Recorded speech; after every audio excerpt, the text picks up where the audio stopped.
Long before Abraham. Long before Israel.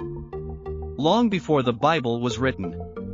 Kings across the ancient Near East made solemn agreements that shaped the destiny of kingdoms.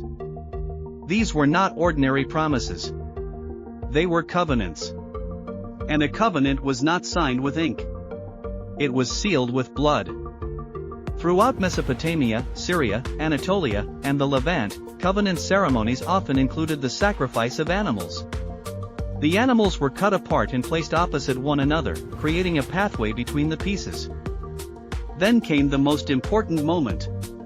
The parties to the covenant walked between the divided animals. Why? Because they were silently declaring, "May what happened to these animals happen to me if I break this covenant." This was not symbolic theater. It was a self-imposed curse. Ancient texts from Mari preserve covenant rituals involving the slaughter of animals to seal political alliances. Hittite treaties describe solemn oath ceremonies in which symbolic acts illustrate the fate awaiting covenant breakers. The Sapphire inscriptions preserve Aramaic treaty curses in which broken animals symbolize the destruction of the covenant violator. Neo-Assyrian loyalty oaths likewise invoke terrifying curses upon anyone who rebels against the king. And centuries later, the prophet Jeremiah alludes to this very practice when he condemns those who passed between the pieces of the calf and then violated their covenant. The Hebrew expression "to cut a covenant" is therefore not a poetic phrase. It reflects an actual ceremony known throughout the ancient world. Against this historical background, Genesis 15 suddenly takes on an entirely new meaning. God commands Abram to prepare the animals. A heifer. A female goat. A ram. A turtle dove. And a young pigeon. Abram obeys.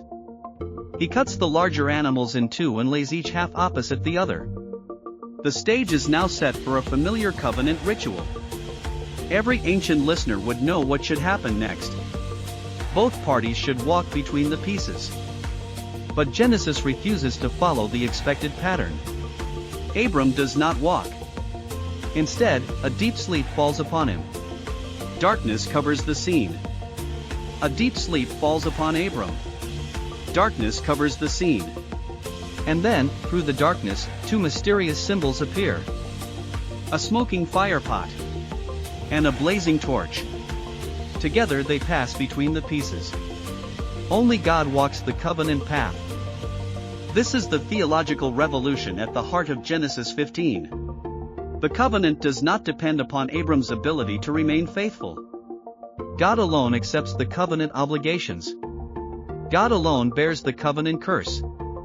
As Moshe Weinfeld famously argued, Genesis 15 resembles an ancient Near Eastern royal grant. A great king rewards a loyal servant by granting him land and an enduring future. But Genesis transforms that familiar political institution into something unprecedented. The great king is God himself. The recipient is Abram. The gift is not merely territory. It is the future nation of Israel. The promise of descendants. And the unfolding story of biblical history. The ritual looks ancient. The theology is revolutionary. What begins as a familiar covenant ceremony becomes one of the Bible's most profound declarations. The future of Israel ultimately rests not on human strength, but on God's unwavering commitment. Genesis 15 is not merely an ancient ritual. It is a declaration that has echoed through biblical history ever since.